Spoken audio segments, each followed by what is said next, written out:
Mm. All right. Hello, everybody. It's Laura Ward here with Skye McLeod, and we are in a shared space to talk about embodiment and what is moving within us and what matters to us and what we feel is important. And just as we were starting this conversation before coming online, Skye was telling me about prepping for a class that she's going to teach. And she started talking about wave dynamics and the movement of water. Like, and Mm. so I thought this was a very good place to actually start recording and let her continue on that thought. Yeah, it's interesting because hi, first of all. Um, Diving but right in. there's this, you know, planning a class for me is kind of like invocation. So it's an invocation of something, and then, the class kind of is like, I'm going to use this, vomited out of me. Um, and yeah, so in the past few days, I've been touching on this invocation, and then today, the class is today. So I'm like really entering this space to embody it or invite it, yeah, into my field. And yeah, so I've been kind of carried away on these waves. So kind of it's kind of interesting to have the conversation because the body doesn't really want to talk, there's like a lot of just energy movement and this feeling into these like subtle dynamics that are at play at all times. This rising upwards and this falling, grounding downwards, this upward and downward um, movement of energy, and this kind of expanding outwards and this drawing inwards of energy, and also the interconnected kind of space that kind of pervades all of that. So it's like these five, and this transmission comes from one of my teachers, uh, Josh Fry. I don't know if you know, he does the Emerald podcast. Okay, yes, I have listened to that before. Yeah, so yeah, I've done an immersion with him, and the way that it's a kind of somatic immersion.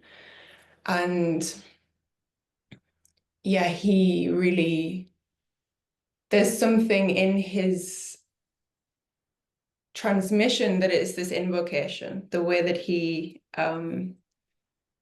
expresses, he invokes these things in a very somatic way.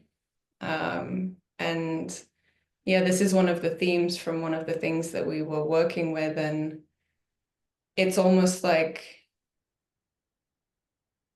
yeah, like how does that translate into a container, or how will it manifest as a container for people exploring their own embodiment? And yeah, yeah.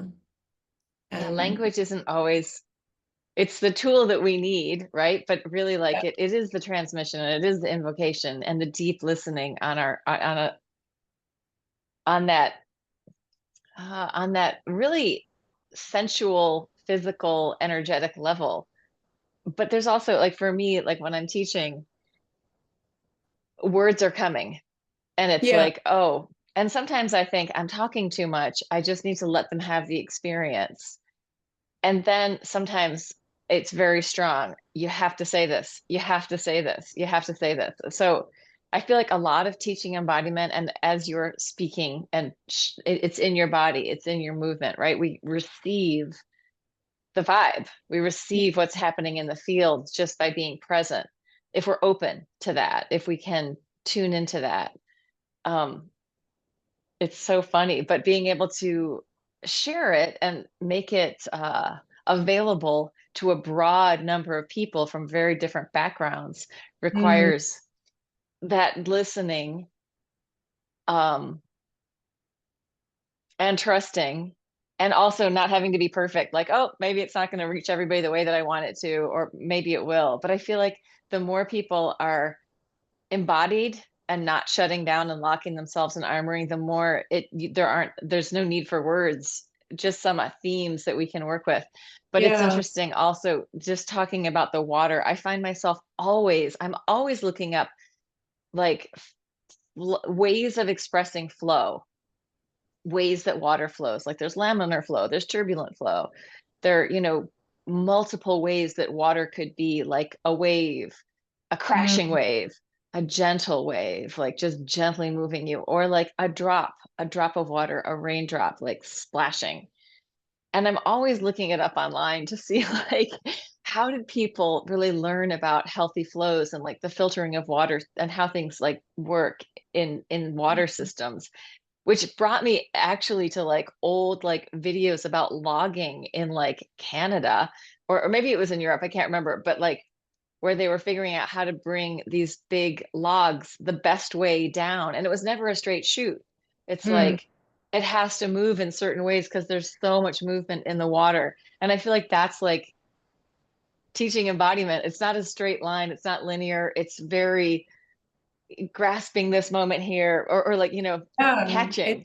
And It's then a conversation, it's a complete like it's a conversation, and this is the challenge that I find with teaching online is that the conversation is kind of like it's more difficult to receive the language that the body's speaking because I'm trying to see through a screen and I can't always see the full bodies.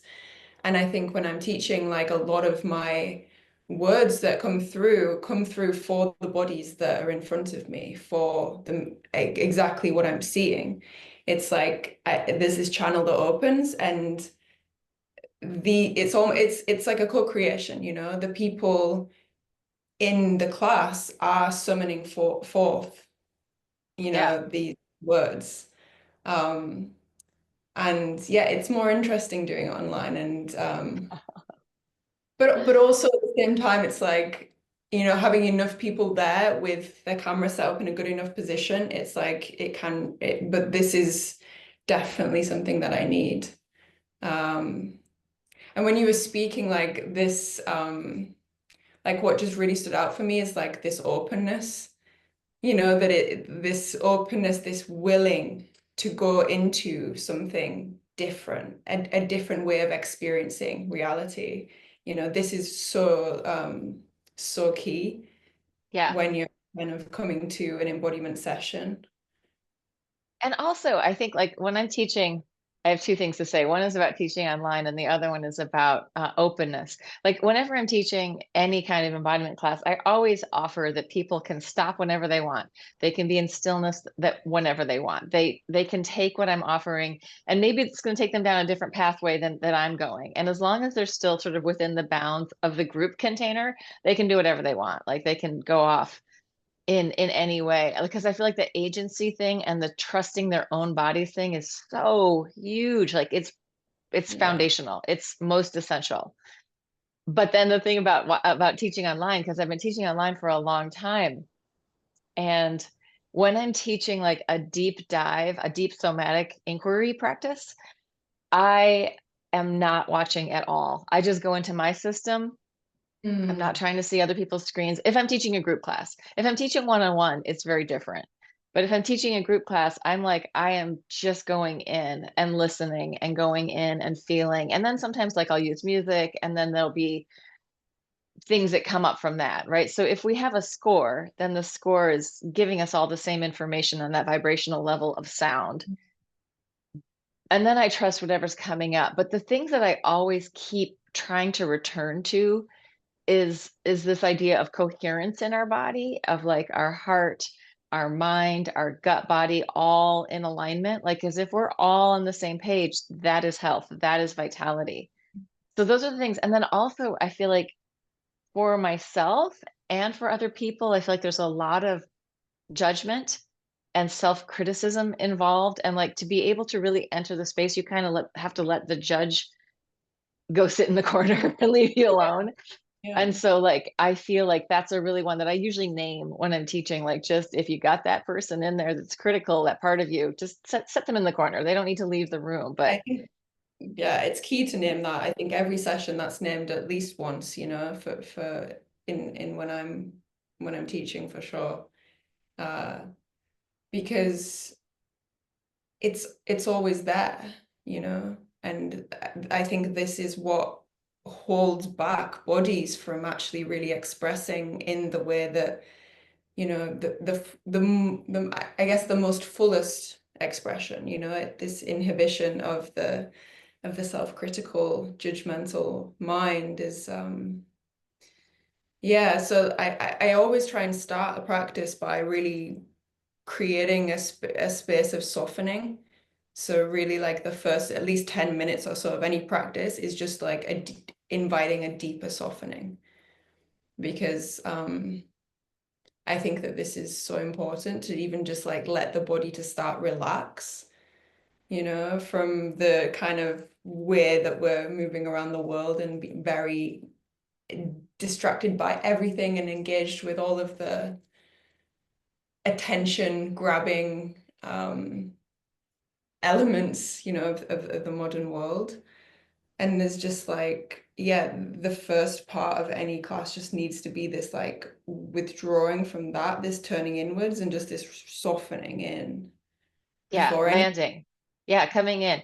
It's interesting. This is one thing that I often experience when I tune into my body, like two things happen. It's like I go in and I go down. It's like Mm. vroom, it's like it comes in, it's like this enfolding, feeling into the backspace, landing down in in my animal body. And it's funny that the like I feel like there was one time when I posted something on Instagram and it was like an ad for a class and I was like, welcome to your soft animal body, like come in and one of my friends was like, nobody wants a soft animal body. They want to be hard bodies and strong bodies. I'm like, yeah, but we desperately need to be able to be strong and soft can go together, right? Like Yeah, your muscles shouldn't be like this all the time. A relaxed muscle isn't hard.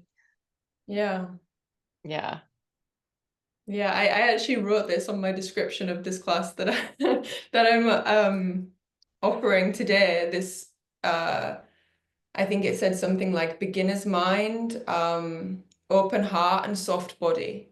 Oh, nice. When I wrote soft body, I had this thing of like, are people going to be like, I don't want to, like, there's this, yeah, there is this cultural turnoff of a soft body being something that's like undesirable. Wuss. Yeah, you wuss. You Yeah. pansy. I Yeah. I don't want a soft body. And like, yeah, again, this is all the kind of cultural programming that's just like layered and layered and layered and layered. And this is, God yeah, this help us. Yeah, this God has is helped us. step out of it. Yeah, yeah. The hard bodies. Yeah, it's part of the problem. It's like the armoring, the locking down, and Yeah. which isn't to say that like it's not good to be strong, like and do weightlifting and do hard things and like, use your bones and your muscles and your fascia and get them going, which is wonderful. But there's Mm, another way of being that will make you heal faster. Like if you can come into that softness, if you can come into that letting go and like presence, mm, it just gives more recuperation to your body. Like we need to have these different types of states. And it's interesting because you talked about it just a few minutes ago about I'm going to use my words, which are totally different than yours, but like the sort of trippy nature of coming into it. Like people want to turn to substances or this or that to feel different, but it's like, oh, if you just moved a little differently, you would feel so different. mm, Like and having said that, like I was studying Laban movement analysis in my 20s, and I was also dating an artist who lived up here in upstate New York. And I was like, so many things were changing in my world that when I was going in that deep dive of learning how to move in all these different ways, because movement, Laban Bartenieff movement analysis just gives you a huge toolbox of possibilities. But it was so dynamic for me that I was like, I think I need to see a therapist. I found a Jungian analyst and went to her for a while during that time because it's like, maybe we need more tools. Like, it's not like this is the answer and it's the only answer. It's like, no, we need a toolbox with lots of different possibilities. And when you start to change the way that you move, the whole way you perceive everything changes. Like, I always talk about just tuning into micro movement and breath and the vibrational aspect of being is like, that's like tripping. Like, it's Mm. coming into a reality that's very different. Like, you're dropping away from the sort of conceptual objectification of your body as this thing and coming into this beyond the well, coming through the phenomenological gate into the presence of this vibratory way of being. And then when we start to shift those things, it's just a different world. Yeah, I And love it's the way like, you yeah, describe it's like you're coming into being in a way that you can feel what openness really is. Like, I think in meditation, there's a lot of talk, and I study non-dual meditation with Michael Taft. I've been friends with him since I was like 15 years old. And there's this idea of grasping, right? Let go of the grasping mind, let go of the grasping. But sometimes, if we're not in touch with our own body, how do we even know when we're grasping? How do we even feel the tension? Like, how many times has somebody touched you and then you go, ah, you didn't even know you were holding tension there, right? So, if we aren't sensing and feeling our body, there's a lot of tension going on that we don't even know we're holding. So, like, when we come into this vibrational micro movement world, it's like, oh, there's something I can let go of that. I don't need to hold on to Mm. that. You can start to notice things. Yeah, there's so many deep like levels of grasping and this like clenching in the body, you know? It's like there is this like I don't even know how to call it. It's like this just instinctual clench that's happening all the time. And then until you actually really drop into that, it's like I don't and the clenching is the tension because there's like I think it's because of the information overload that's coming in, you Yeah. know?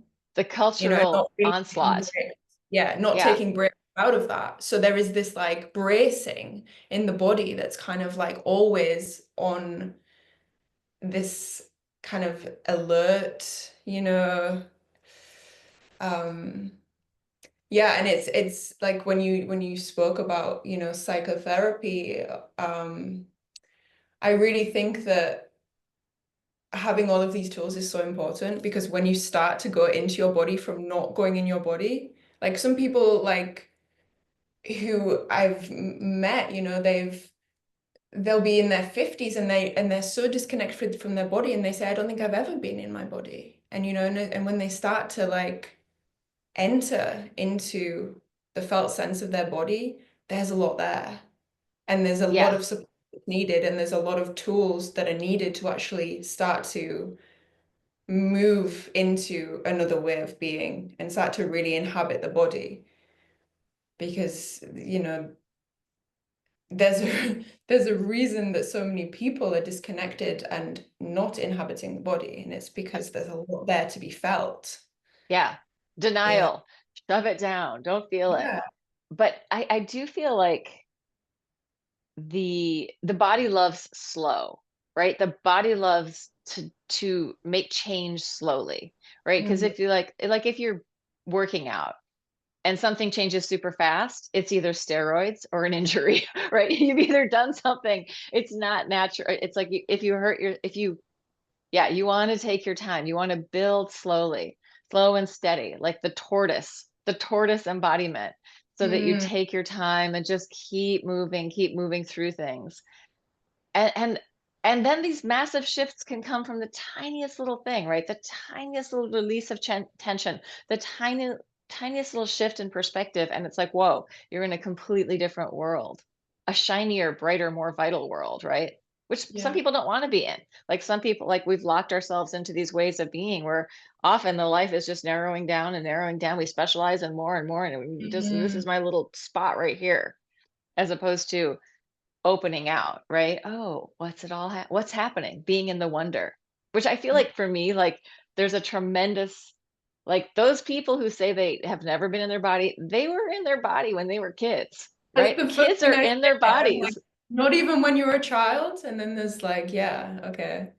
Yeah. This is this is the This is like something that I often like will, yeah, point people back to, like remembering what it was like as a child, you know? And I mean, for me, it's like that state can be here in adulthood. Like this is kind Yeah, of, absolutely. this is the joy of embodiment, you know? It's not just intensity. There's so much joy and so much wonder and beauty that comes from really feeling, you know, and really sensing. Um, Well, I feel like yeah. it's a lot about being in the question, right? Being in the uncertainty, being in the unknown, being in the wonder. I always feel like wonder, if I had a location for wonder, it's like it's right up there in front of me, like opening out, like in the sort of transcendent, but still accessible location. Like, oh, I don't know, wonder is like Mm, one of my absolute favorite things. And it's like that her. Oop, what's she doing? She's looking up into the universe. Like that's where wonder is, mm. like seeing the stars, seeing through whatever the reality that other people are kind of locked into. Yeah. And then the childlike playing and finding joy and playfulness just to find joy and playfulness. Yeah, I there's think no agenda for, yeah, yeah. And yeah. also like people like you learn 10 times faster in play than you do when you're forcing yourself into something. It's again that gripping, like I'm gonna get in there, I'm gonna learn this thing. Not to say that sometimes it is good to have access to be able to like really power through, but we also want to know that that's what we're doing and we're making the choice to do it that way. And I think that's so much like so many people it's just autopilot in their body, like not Mm, feeling into it, not sensing into it, having no I don't know, like, can you feel your heartbeat? Can you just stop and slow down and feel your heart beating in your whole body or in different parts? Gil Headley, who's an amazing anatomist and has a yeah. PhD in theology, and I've studied with him. He talks about, he's like, he asks, "Where's your heart?" In like I did a dissection with him, and he asks, "Where's your heart?" And everyone's like, "Oh, it's in here," and it's like, no, it's everywhere. It's in your whole body. Like the system is your blood moving through the whole body, and it's Mm, this alive, living system that's just so can we start to feel it, and tune to that? Like so and also like in the classes that I'm teaching, so many people want to tune to their hearts. They want to feel their hearts. But then they get there and it's like, oh, but there's this thing in my throat and then there's this and it's like, well, what if and I think often in the meditation world it's like, okay, just sit there and be with it. But my advice would be, well, what if you just let it move just a little tiny bit? What if mm. you come into it and touch it? What if you have some relationship where it's not just I feel this thing and it's doing whatever it's doing, but it's like, oh no, I'm going to gently, in this internal softening way, move with it. There's a Yeah. Bayo Akomolafe, the poet, talks about witnessing, not witnessing, but witnessing. And it's like, can you Mm. be with it in a way that's alive? Like, can you be in that river with it? Can you move together? And I feel like that's the thing, like I'm super huge fan of meditation, but the stillness aspect of it is something that I struggle with. And I think, and all of these people that are meditating, they have this amazing depth practice. And it's like, now what if you just woke up the body just a little bit and brought that online? Yeah. Yeah.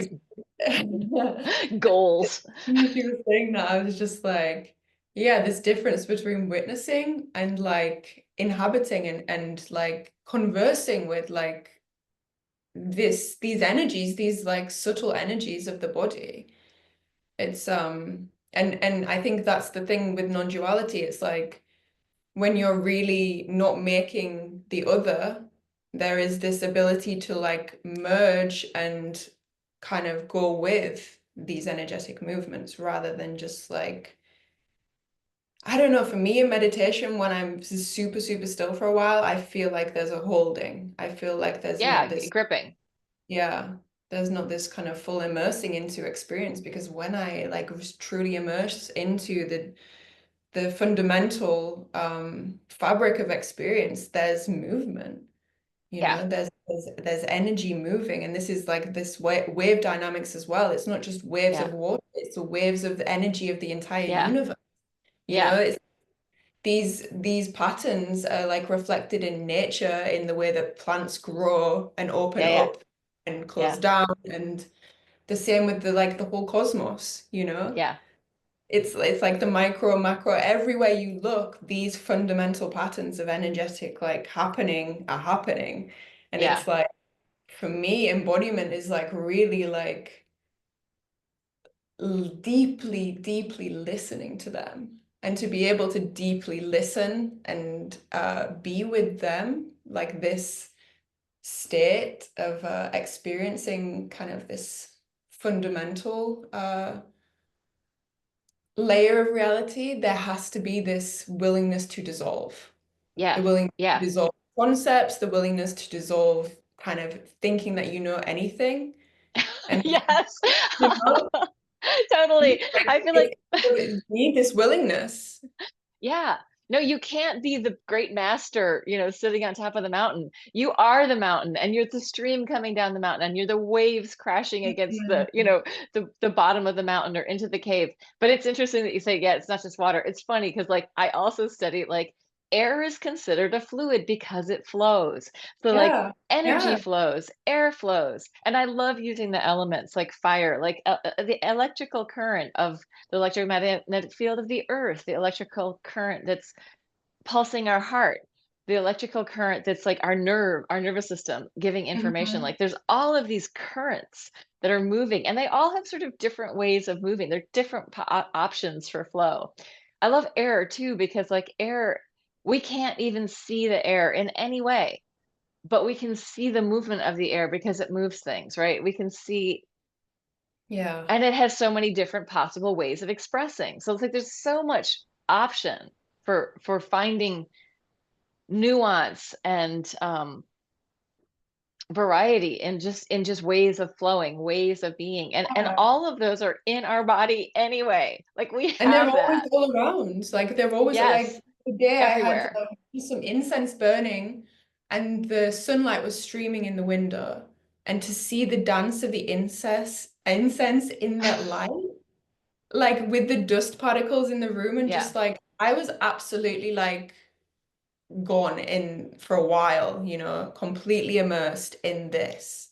yeah, And when I go to walk by the river near my house, and I just like I feel the water washing over the rocks as it's in my body. I feel like the yeah, rock and the river, like this, this doesn't, the body doesn't stop with our what we think of yeah, our body. yeah, The body is everywhere.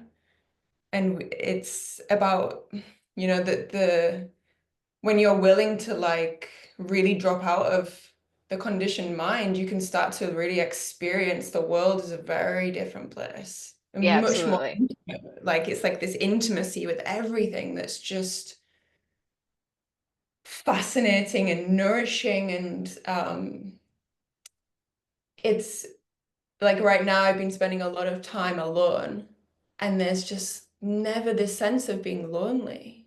Yeah, Because it's like this is animacy, yeah, yeah. everything. Everything's alive. Everything's there supporting you, or not. And it's funny to say supporting you because that's even narcissistic, right? Everything is there in the flow. Sometimes it's funny because my boyfriend and I, both of us perform. Like we both have, he has a band, I have a band, I have a dance company. We do stuff together. And like sometimes after a show, you can feel weird, right? It's like you've just did this big whatever. And there's like this, the ego part of you is kind of like, I don't know, was that good? Was that bad? And so sometimes like I just will say, you were just part of the whole thing. You may have Mm, been the person upstairs, up on stage, thinking you're the center of the attention, but really, you're just a part of the flow of the entire energy of the yeah, system. And whatever yeah, happened is what happened. And it's not even like you did it. It was part of this thing. It was it was the occurrence. So it's like, it's funny. And it's very, to me, very comforting that mm, like, oh, I'm just part of everything. I'm not the thing. I'm just a part of this. And everyone, you and me right now, we're just a part of this. And whoever's watching it, it's just a part of this. Here we are all are together. We're just part of it. Yeah, I think there's such relief in that for me as well. There's just like it's almost like, oh, the pressure's off to be anybody. Totally. Yeah. Actually, but I think the process of actually getting to that place can be, there can be this like terror, time where the dissolving of this like imagined separate self is, yeah, it can be terrifying. And it's like I've definitely known people who are like, it's not a relief immediately, Yeah. like getting I to that place. actually, yeah. Yeah. I actually think that especially for younger, and I'm not sure about men, but I think especially for younger women, because I've seen this a bunch, is like when you start to go into that dive, if you haven't already broken up reality through taking psychedelics or this or that, like if you go into that dive and suddenly like, wait a minute, all the things I was holding on to, all the things I thought I wanted, all the things like that's not what is that bullshit? Like if you see that reality, it's a smack in the face. I don't know. I've seen it for young people. I feel like older women, and I mean, let's say post 40, it's like, oh, what a relief. I can take this shit off, you know? Oh, this is the thing I wanted. But as you're younger and you're still coming up and being who you are and making the world, and I mean like, but then again, I've had young kids in their teens that I've worked with, and they're like, oh God, it's such a relief just to do this. So I feel Yeah, like, but it's but we completely it like, yeah, yeah, it can require us to face stuff that we have not, and culturally we don't face, right? Culturally, yeah, we like try to shove a bunch of stuff out of the way. And the thing is, like when you do open your heart, it breaks all the time. It isn't like, oh, now my heart's open, it's all great. No, it's like, no, now, oh my goodness, I see that thing and I just need to cry about it. Or my even like little tiny things are too beautiful that you have to, you know, yeah. I saw the other day, I saw my cat she's been kind of scared of going outside because of the neighborhood cats like bully her. And yeah, she's a little soft, I will say. And I saw her climbed up on top of like this wall or this roof. And I just burst into tears because it was just like, I was just like, oh, so like just feeling this feeling of like, good for you. Like, you did just, it. and I'm just like wailing at her, just like so happy at the beauty of her being able to like go out into the world and be on the roof. And it's like, yeah, maybe people aren't feeling this way about their pets. They're I not don't know. feeling I this do. way for their pets. When I said the thing about the smallest thing can make you want to cry, it was really about my cats. Because it is. It's like the little like these little triumphs, you know, Yeah, are, just you know, celebrating her so much, and it's just yeah, so moving. But yeah, I just like I cry all the time. My heart breaks like multiple times a day, and it's just yeah, like with and it's with beauty, It's like whether it's yeah, painful or whether it's joyous, like it's always breaking because of the beauty of it all, yeah. the beauty of the love that is kind of, I don't want to say within me, but it is me. It is It is, this. yeah, the wholeness. Let me ask you a question because I know, and like, I'm just going to name this since we haven't done this at all. The reason that Skye and I even know each other is through Shamil Chandaria, who was like, "Oh, you should get to know each other because he's been in embodiment classes with both of us on other people's retreats." So I was teaching on retreats, Michael Taft and Skye with Harish. So we both have been teaching in these non-dual traditions, but teaching Mhm. embodiment on those things. So I want to ask, just to turn the corner a little bit, what are the challenges that you feel like are what challenges do you face bringing this material, like, and decide, like, in your process of working with people, what do you feel like, where do the challenges, what arises? I think, like you were talking about earlier, this judgmental mind stuff. And so I think for me, if I have like a whole retreat time with people, it's like the beginning of them showing up to the class on the first day and to the last day is very different. Um, so yeah, on the last retreat I taught, there was a guy who he was like sharing at the end in the sharing circle how on the first day he was coming to the embodiment class and he was so judgmental of me, judgmental of everyone else, being like, what the fuck are these people doing? What are these sounds they're making? Oh my God, this is like, what is this? And then the next day he pulled himself there again. And then he said by like the third day, he was one of these people that he was judging so hard, you know? So I think for me, it's like time and space is a really one of the most challenging things. Like if you don't have like enough days where people are, you know, willing to come and immerse, it's very hard to get to bring somebody into a container of embodiment like this in just one session or one day, you know. It's you know, Yeah, if it's someone who's not habitually oriented to that, which in a lot of the people who are in the community are very mind oriented, you know, they're coming to these teachers because they have got a lot of information and they're kind of, you know, they have the ability to like what's that word? You know, where you like hit a like one, what is the word? It's like basically proving the mind wrong of what it thinks over and over again. right. You know, it's like and these people often haven't even considered embodiment or their body in relation to all of this. They're just there very mind centric and very like wanting to be proven wrong for all of the kind of conditioning in the ways that they habitually think. Um, so it can often be difficult to convince people, you know, that there is like there is worth to this aspect of practice, you know, and to convince people that it isn't just about transcending up and out. You know, it's about embodying that transcendent realization. Um, so it's not even like, yeah, it's like, and it's not like I like strive to convince people if they want to be convinced, like I'm here, but it's like there's not this need in me to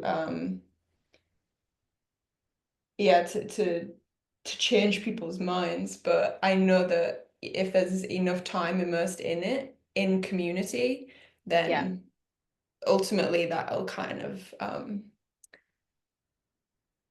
yeah, it's and it's like it's often men, you know, it's often men and then seeing the shift in them and how much these practices open them up and and then they come to me and express like when someone comes and expresses to you that they were able to have access to like their heart for the first time because of the embodiment container. yeah. It's like it's just it's like, okay, I'm gonna keep doing this, you know. I'm gonna put every over my whole life Yeah, doing that. yeah. Yeah, Um, if three people felt their heart, it's worth it, you yeah. know, or Um, even one. Yeah, it's I don't funny. know It's if it that's a challenge, but if that yeah, if that answered the question. yeah, yeah, Yeah. yeah. Um, Yeah, I feel like you know, bringing tools, you know, here's my little toolbox of embodiment stuff. And even that language is kind of objectifying, right? Like it's not my living, breathing, you know, system of elements and this and that. It's like my toolbox. There's so much English language that we use now is so uh mechanical and capitalist and like everything that like even to use language to talk about embodiment, it's like even the words that we have for like our rib cage, you know, our spinal column. Like, so one of my teachers, Liz Koch, is always like, it's the river of your spine, you know, it's the, and then there's like people like, it's the rib basket. And like, nobody wants to say the pelvic, I don't know, bolt, the pelvic basin. And I have to say, like, sometimes I'm just like with that language, I'm like, oh my God, really? But yeah. it just points to how objectifying our language is and how like pulling apart all the parts, which can be really helpful. Like I am a big fan of dissection and knowing what's where and like, you know, seeing how things move, even in a cadaver. However, I do recognize that it is one whole system, and then all of us are in this together business. Yeah. Yeah. Yeah, like just being with a group and feeling it, the just seeing this like kind of river of bodies all moving as this one being. It's like when I'm in front of people in person, it's very much this sense of this that there's no people, there's no separate people here. There is just this organism moving, and the whatever words are coming out of me are influencing the dynamics of this movement. And it's honestly, it's when people are really dissolved into letting their bodies express and speak, it is the most beautiful thing. Like I've been stood there and just like crying in a class because I'm just like just floored by the beauty of bodies moving. And it's like, okay, well, this is oh, I have to dedicate my life to this, you Yeah. know, to showing people the wisdom of their own body, the Yeah. ability their own body has to unravel deeply held tensions and unravel their cultural conditioning and their programming that is like, it is in the body, it is embodied. Yeah. And we can think our way out of this, Yeah. Yeah. I There's always, no, yeah. I always use the like, even you're in this body for the rest of your life. And even if you have an out of body experience, you have to have a body to have an out of body experience. And like whatever relationship you have with yourself, that's it, right? Like you have to deal with you every single day for the rest of your life.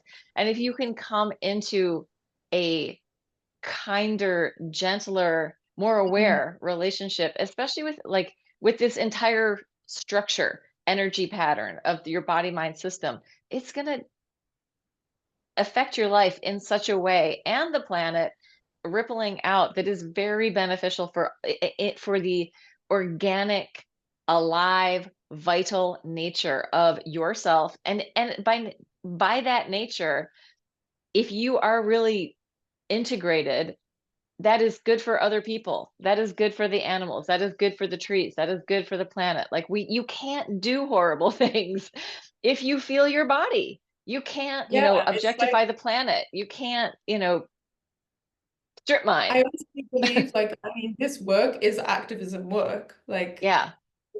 this is activism for sure. And I feel like that's one of the biggest reasons why people don't want to do it, is because it's like, oh, what if if I do that, then I really have to step up to the plate of Yeah, being a good person, yeah, like, and a good participant in not the society, but in the living nature of all that is, right? Be a good participant in like, what energy are you putting into the world? Yeah. And I don't mean like, I don't know what I mean by that. I mean like, yeah, what is your energetic imprint left on not just the people, but the planet, the cosmos, yeah. what's happening there?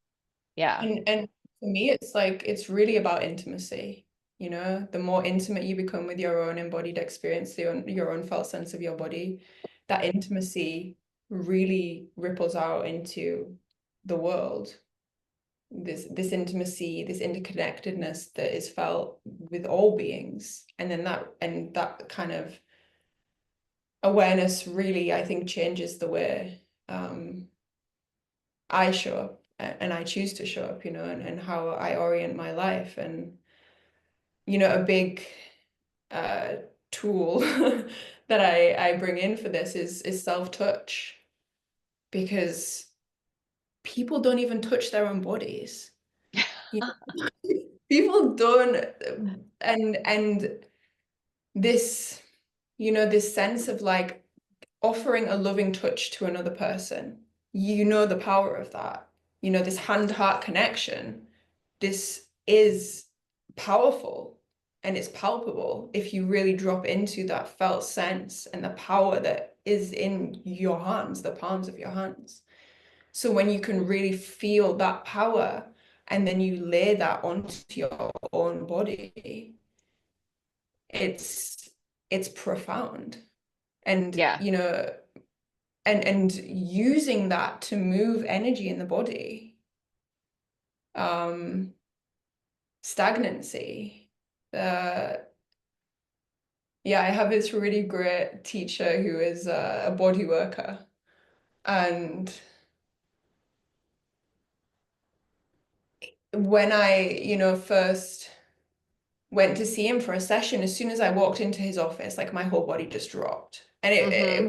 I'd never met him, whatever. I just showed up because I had this recommendation, and I was just like, oh, like there's something happening here. And just immediately feeling his presence, there's just this like softening in every part of me that brings tears start coming, and like even just feeling him like is just like he's just this powerful person that when I like really first sat with him, he introduced me to these self-massaging techniques. When I was first touching my body with him, it's like I was just crying. I just couldn't stop crying. And it wasn't like this, there wasn't like a disconnection from the body into like the emotions. It was like I was discovering the deep emotions that were in the body. And I was accessing them with my own hands and I was being with them. And just having somebody show me this, like our first language is touch. Yeah. And I'm just rediscovering it. I'm like a 30-year-old woman discovering that this language of touch and touching my own body. And it's like, how did that get lost? Like, what happened that got lost? Yeah. And there's just so much like this uprising in me that's like, I gotta tell other people about this. Yes. You know? Wait, just touch yourself. I swear it's gonna be amazing. Exactly, like start, and it's like, the touch is and the variety of touch that you Oh can yeah. you Yeah. know, and Yeah. the It's funny. I'm gonna yeah, just do this thing. Sometimes I teach this, like you can just touch the very, very surface of your skin where you're just feeling the hairs. And like the tempo, how fast or how slow do you want to do that, right? And then you can get to your skin and move your skin around. So then you're kind of and then you can kind of hook it so you're getting the fascia. Or you can go a little deeper and then you're in muscle. And you go deeper, you're in bone. But like this is a very simple layered approach of looking in a very like parts way at touch and the levels of touch. But I think, like, I always think if somebody's like a really good piano player, I'm like, they've got to be great in bed because look at the sensitivity that they have on how they're touching those keys. You know what I mean? Like, I'm like, but it doesn't always translate. Um, but you know what I mean? But if people thought about it, like, it's funny. So my boyfriend is a musician, a composer, a multi instrumentalist, and like me playing music now is very much because of him, but part of the thing was I was learning like scales on the piano and he was saying I could practice as long as I hit each note in the same tempo with the same intensity.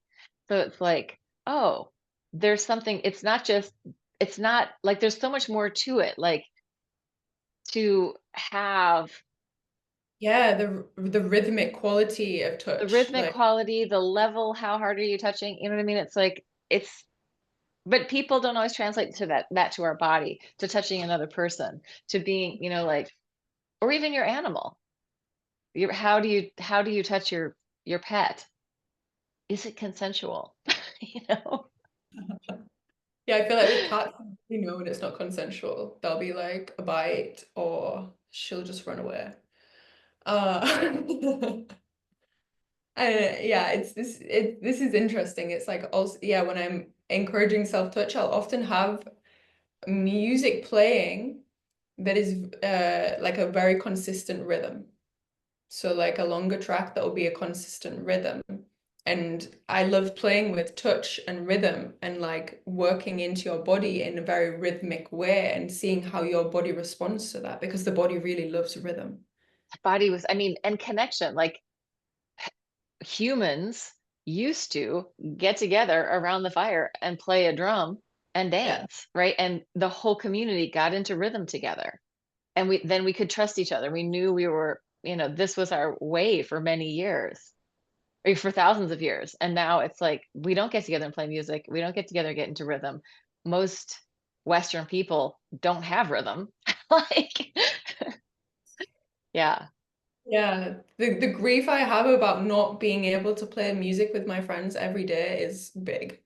Oh yeah. Like it's huge, like I just sitting in a space with instruments and people and presence and just seeing what happens, seeing what starts arising and just exploring with other people. Like I was talking recently with a friend and I was just saying like, there's this interesting dynamic that I find like in like a friendship group where there'll be people who want to socialize and do like, hardcore socializing. They really want to like, really like talk. And for me, that's just like exhausting and just not interesting. But then if there's a musical person in the space, there's like this kind of retreating of these people who are more oriented that way, and they'll just start, that's how they'll start connecting. And there'll be like a jam session happening at some, area Yeah. of the gathering. And it's all, I always find this like, yeah, I was recently on like a space with Josh Fry was had organized like a mini retreat gathering, and in the lunch break everyone was like talking, connecting as if like they just need to tell everybody everything and just really connect.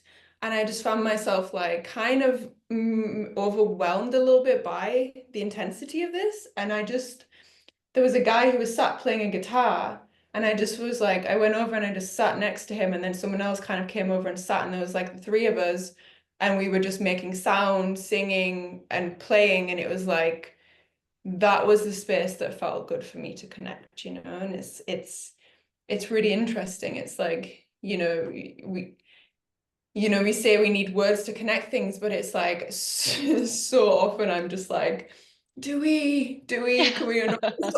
Like, I would love to just like do an experiment of like just having no words and just seeing like for a day or something and have a group of people and just see how connection happens. Yeah.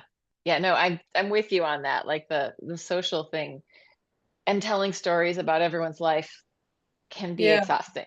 Sometimes it's okay, but it's like I'm definitely somebody who likes to, like, most of my friends are people that I do creative projects with. Like, oh, yeah. or they're in the movement classes with me, or we're gonna, go dancing together or play music. Yeah. It's those kind of, that's something I can commit to and regularly be enriched from. And the social thing, although I do have an amazing neighborhood here, and all of the people that we get together regularly, and I have to say every conversation I have with these people is amazing. Like, I feel like if you have a conversation that's about things that I'm interested in, no, but it's about being and about depth practice and about, like, yeah, then it's a There's really different world. exploration. Yeah, it's Yeah. exploration without agenda. Yeah. Like the And thing it's that I'm not, kind of pitching is, the social agenda. I don't even know Like, what that is. What is like it? I don't know, it's just like people connecting because there's like something that they want to gain out of that connection. Oh, You know what I mean? schmoozing? I don't know. Is that Or like, oh, maybe? the bosses are all together with their families and everyone has to make nice. Yeah, Like just that. like there's just not this like organic. I don't know how to say it. There's something that feels a little bit forced, and it's this feeling of like the characters playing themselves out rather Yeah. than the deeper I don't know, like I don't want to say truth, but the deeper essence of a person expressing. And I think that's what I love about music, because it's like when you enter that space and you're playing with somebody, it's like, oh, there's a deeper part of us that's able to come through. Yeah. Um There's like a surrender to something that's bigger than you rather than this like trying to take control of things. Yeah. You know, it's the same thing as the embodiment practice is the same. It's all the same thing. So what, I know that you're teaching online. What are your, like this, here's your plug moment. Oh, it's in movingwithskye.com. Moving Your moving Skye. Skye.com.